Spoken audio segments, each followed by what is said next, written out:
আজকে কয়েক মাস হয়ে গেল, কিন্তু এখনো দুর্নীতি বন্ধ করতে পারিনি, চুরি বন্ধ করতে পারিনি। তার মানে শাসক বারবার পরিবর্তন হয়, কিন্তু আমাদের দুর্নীতি পরিবর্তন হয় না। দুর্নীতি যে অবস্থা, সেই অবস্থায় আসার কারণটা আসলে সরিষায় যদি ভূত পায়, সেই সরিষা দিয়ে ভূত ছাড়ানো যায় না। আমাদের মূল নেতারা হলো দুর্নীতিগ্রস্ত। দলের মধ্যে রন্ধ্রে রন্ধ্রে দুর্নীতি। আমরা দল কেন করি? দল করি দুর্নীতির জন্য। এই দেশের চাঁদাবাজি আমি করব, এই এলাকার চাঁদা আমি তুলব, এই ঘাট আমি দখল করব। যদি এইটি উদ্দেশ্য হয়, তাদের মাধ্যমে দেশের শান্তি আসবে কিভাবে? হ্যাঁ, কিছু সংখ্যক লোক আঙ্গুল ফুলে কলা গাছ হবে, কিন্তু মাস পিপুলের পরিবর্তন হওয়া সম্ভব না।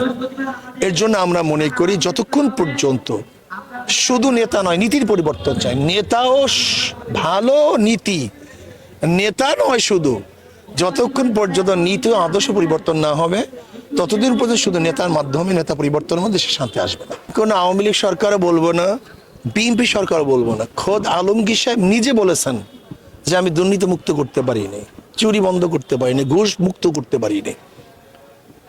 আমি মনে করি যারা, যদি আমি হই, যদি আমার দ্বারা অন্যায় হয়, তাই ভালো নেতা না।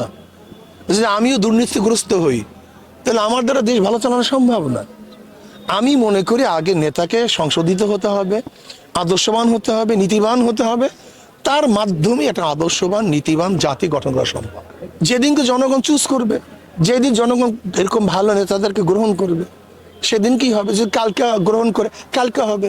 আর শেখ হাসিনাকে পরিবর্তন করার সম্ভাবনা মানুষ ভাবছে যে কোনোদিন পারবে না, হঠাৎ হয়ে গেছে। আমরাও যদি মনে করি জনগণ কালকে মনে করি ইসলাম হুকুমত কায়েম করবো, তা কালকে হতে পারে। এটা অসম্ভব কিচ্ছু না। কারণ মানুষের মন চেঞ্জ হওয়ার সময় লাগে 1 সেকেন্ড, মনটাকে পরিবর্তন করতে সময় বেশি লাগে না।